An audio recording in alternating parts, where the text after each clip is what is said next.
आज पढ़ेंगे अपन class 11 arts subject geography book second chapter first और वीडियो आ जाएगा इसका चैप्टर फर्स्ट का सेकंड वीडियो आ जाएगा। आज ये अपन कल पढ़ रहे थे कि भारत की स्थिति यानी भारत विश्व में किस प्रकार की आकृति में, कल भी मैंने आपको बताया था, कुछ पॉइंट इसके रह गए थे, वो आज के लिए कर लेते हैं अपन। तो भारत की स्थिति अपने बता दें समचतुर्भुजीय आकार में स्थित है और ये एशिया महाद्वीप के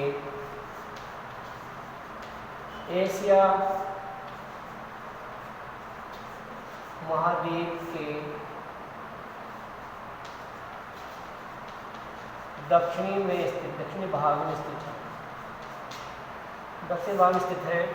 और ये वनवास इसकी उत्तर दिशा, ये कल भी पढ़ा था मैंने, पूर्व दिशा, और ये पश्चिम,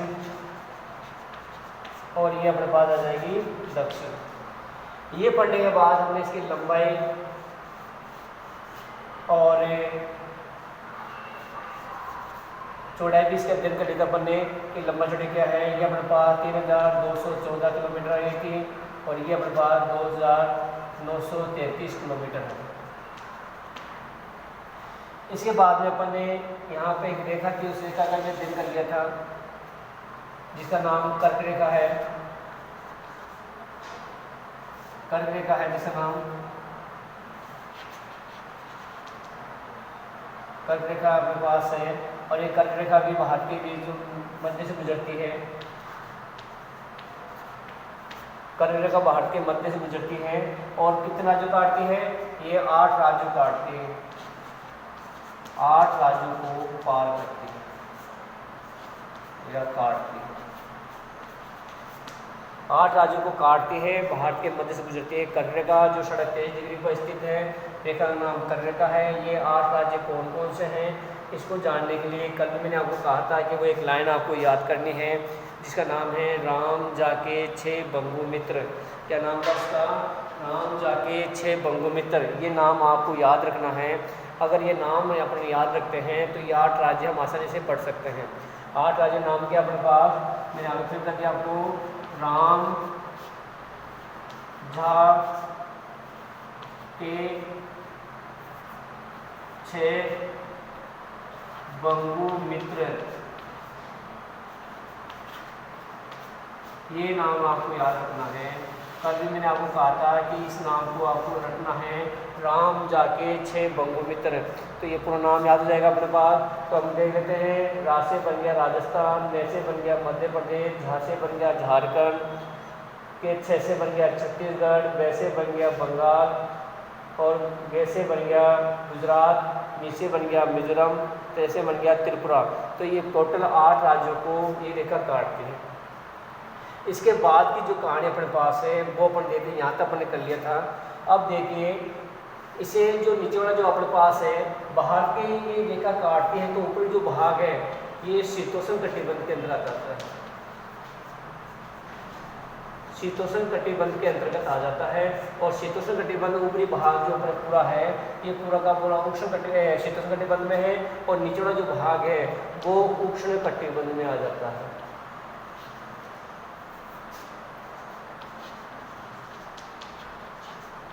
उष्ण कटिबंध आ जाता है।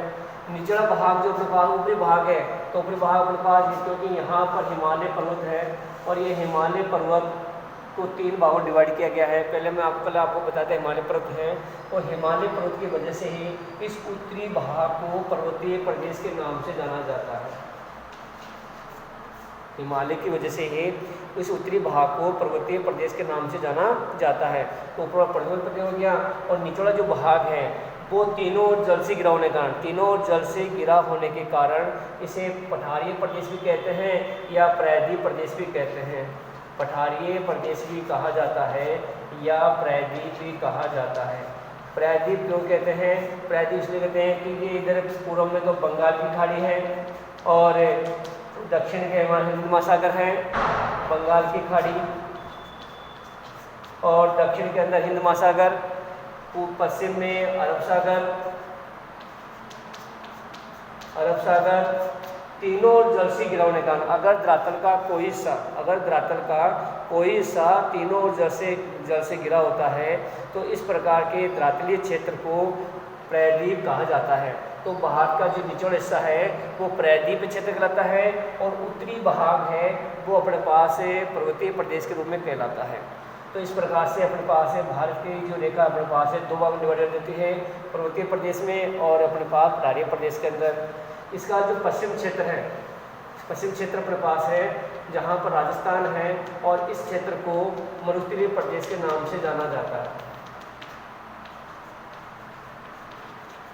मरुस्थलीय प्रदेश के नाम से जाना जाता है पश्चिम भाग को, और पूर्वी भाग है वो पहाड़ी प्रदेश नाम जाता है।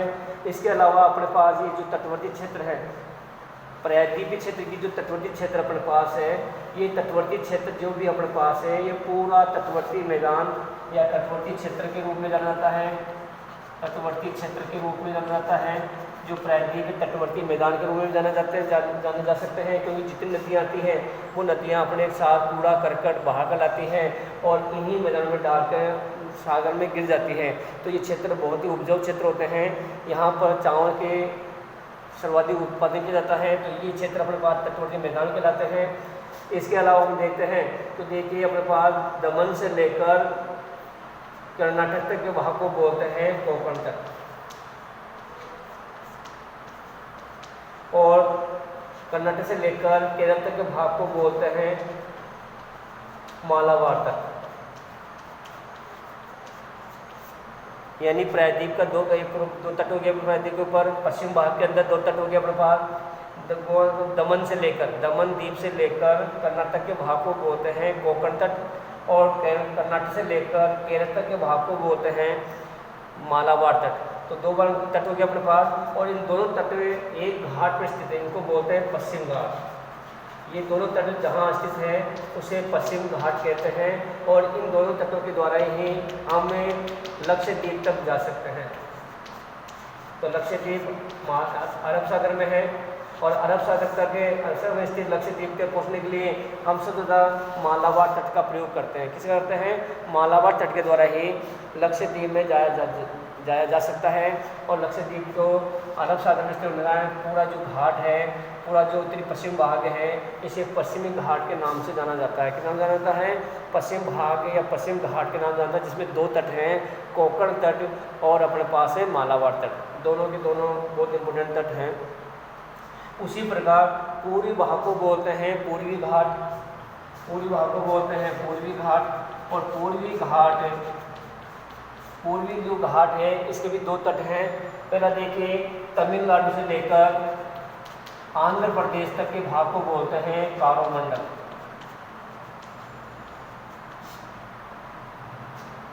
तमिलनाडु से लेकर आंध्र प्रदेश यानी एमपी तक बोलते हैं, यानी आंध्र प्रदेश तक के भाग को बोलते हैं कारोमंडल तट। ये कारोमंडल तट है जो कि पूर्वी भाग में स्थित है और पूरी घाट में स्थित है। तमिलनाडु से लेकर आंध्र प्रदेश तक है, और आंध्र प्रदेश से लेकर पश्चिम बंगाल तक के भाग को बोलते हैं उत्तरी सरकार तट। कौन सा बोलते हैं? उत्तरी सरकार तट के नाम से जाना जाता है। तो ये उत्तरी सरकार तट कौन सा हो गया? एमपी आंध्र प्रदेश से लेकर पश्चिम बंगाल तक के भाग को और उत्तरी सरकार तट बोलते हैं, और तमिलनाडु से लेकर आंध्र प्रदेश तक के भाग को बोलते हैं कारोमंडल तट। तो दो तट हो गए इसके ऊपर, और घाट हो गया पूरी घाट। दो तट हो गए और पूरी घाट, इसका पूरा घाट हो गया। तो पूरी घाट के ऊपर पानी में दो तटों नाम बताइए, तो कारोमंडल तट और उत्तरी सरकार तट। पश्चिम घाट में दो तटों नाम बताइए, और कोंकण तट और मालाबार तट। इस प्रकार निचला जो भाग अपने पास है वो दो घाटों में और चार तटों के अंदर विद्यमान स्थित है। अब देखिए अपने पास है ये होने के बाद में अपन देखते हैं कि जो अपने पास ये क्षेत्र है, यहाँ पर देखिए वर्षा का जो मात्रा होती है वो वर्षा की मात्रा 200 सेंटीमीटर से 300 सेंटीमीटर होती है, क्योंकि यहाँ पर जो अपने पास है इधर का जो बनता अपने पास है अरब सागरीय जो मानसून बनता है, जिसे अरब सागरीय मानसून के नाम जानते हैं। इधर से जो वर्षा होती है तो उसे बंगाल खाड़ी के मानसून के नाम से जाना जाता है। इन दोनों मानसून के द्वारा ही भारत के सभी जगह वर्षा होती है, इसलिए भारत को मानसूनी प्रदेश के नाम से भी जाना जाता है। भारत कौन सा है? एक मानसूनी प्रदेश के नाम से जाना जाता है। क्यों जाना जाता है? क्योंकि भारत में अरब सागरीय मानसून से और बंगाल खाड़ी के मानसून से दोनों से मिलकर मानसून द्वारा वर्षा होती है, जब भी भारत की कृषि व्यवस्था पनप पाती है। इसलिए इसी मानसून की वजह से भारत एक मानसूनी प्रदेश के नाम से भी जाना जाता है। तो अपने आ जाएंगे अपने पास है मानसूनी प्रदेश। तो मानसूनी प्रदेश का कोंकण तट और मालाबार तट के ऊपर अरब सागरीय मानसून द्वारा यहाँ 200 सेंटीमीटर से लेकर 300 सेंटीमीटर की वर्षा होती है। उसी प्रकार बंगाल खाड़ी के मानसून से पूरी घाट के ऊपर भी 200 सेंटीमीटर से 300 सेंटीमीटर वर्षा करते हैं। अब देखिए अपने पास ये होने के बाद में देखिए वर्षा का हो गया अपने पास। तो सर्वाधिक वर्षा इन्हीं क्षेत्रों में होती है और जैसे वर्षा ऊपर उठती जाएगी वर्षा का जो स्तर है वो धीरे धीरे कम होता चला जाएगा।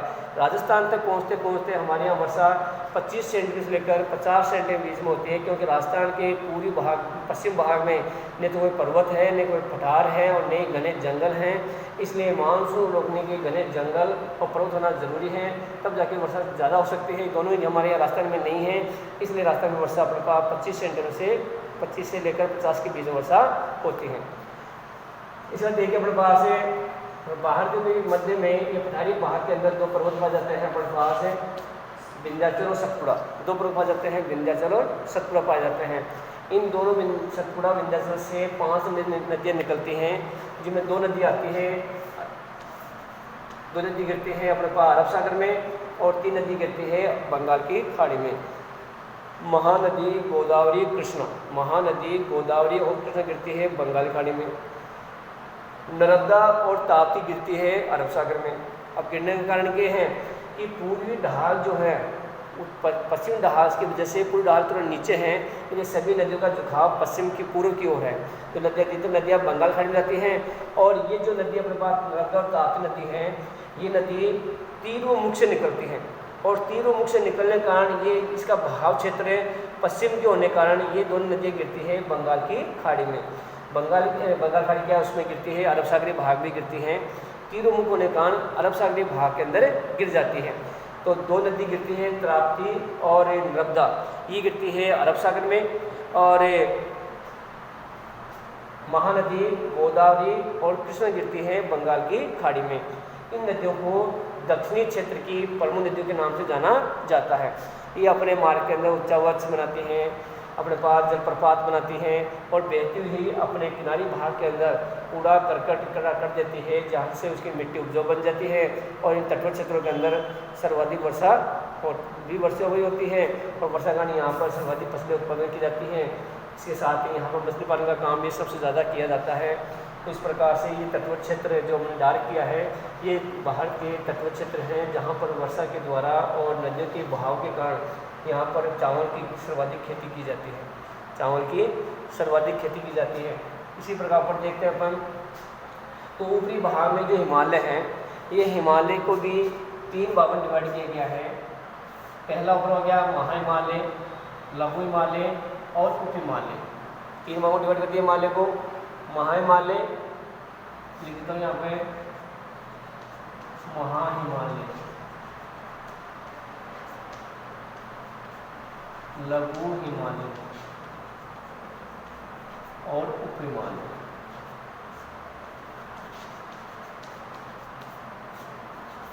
ये हिमालय को 3 भागों में डिवाइड कर दिया। देखिए अपने पास अब ये जो हिमालय है, ये है अपने पास संसार की सबसे ऊंची चोटी, यानी संसार की सबसे ऊंची चोटी महा हिमालय में पाई जाती है, जिसका नाम है माउंट एवरेस्ट। क्या नाम है इसका? Mount Everest. माउंट एवरेस्ट नाम है, इस चोटी का नाम माउंट एवरेस्ट है और उसकी ऊंचाई 8,848 मीटर है। 8,848 मीटर की सबसे ऊंची चोटी, यानी संसार की सबसे ऊंची चोटी जो माउंट एवरेस्ट है वो भारत में विद्यमान है और हिमालय के अंदर स्थित है। हिमालय के महा हिमालय के अंदर ये माउंट एवरेस्ट की चोटी स्थित है, जिसकी ऊंचाई 8,848 मीटर है। दूसरा देखिए हमारे पास, और इसी महा हिमालय से गंगा नदी का उत्तरण होता है, जो देवप्रयाग और अपने पास देवनंदा के रूप में निकलती है। 2 धारा निकलती हैं, दोनों जहाँ मिलती हैं वहीं पर गंगा नदी का विकास हो जाता है और ये गंगा नदी पहली बार उत्तर प्रदेश में गिरती है 39 मीटर की ऊंचाई से। तो वहाँ पर इसका उद्गम हुआ, इसलिए उस क्षेत्र का नाम पड़ गया हरिद्वार। क्या पड़ गया नाम उसका? हरिद्वार नाम पड़ा है। तो इस प्रकार अपने पास हिमालय के ही निकलती है गंगा नदी का विकास होता है और ये नदी पंजाब, जम्मू कश्मीर, पंजाब, मध्य प्रदेश, हरियाणा होती हुई बिहार, उत्तर प्रदेश, बिहार में जाती है बंगाल की खाड़ी में। बंगाल खाड़ी में गिरने से पहले इस नदी के ऊपर अपने पास बाढ़ कई नदी और यहाँ पे बिहार के अंदर जिसका नाम कोसी नदी है, और कोसी नदी के ऊपर भी कहीं हमेशा बाढ़ आती है, तो ये बिहार का शो कहलाती है। कोसी नदी क्या कहलाती है? बिहार का शो कहलाती है, जो कि कहीं नई बाढ़ के दौरान बिहार में भयानक स्थिति उत्पन्न कर देती है, इसलिए बिहार का शो कहलाती है कोसी नदी। दूसरी नदी निकलती है यमुना। ये निकलती है यमुनोत्री क्षेत्र से, जो लघु हिमालय से निकलती है, और ये नदी भी दिल्ली होती हुई बंगाल खाड़ी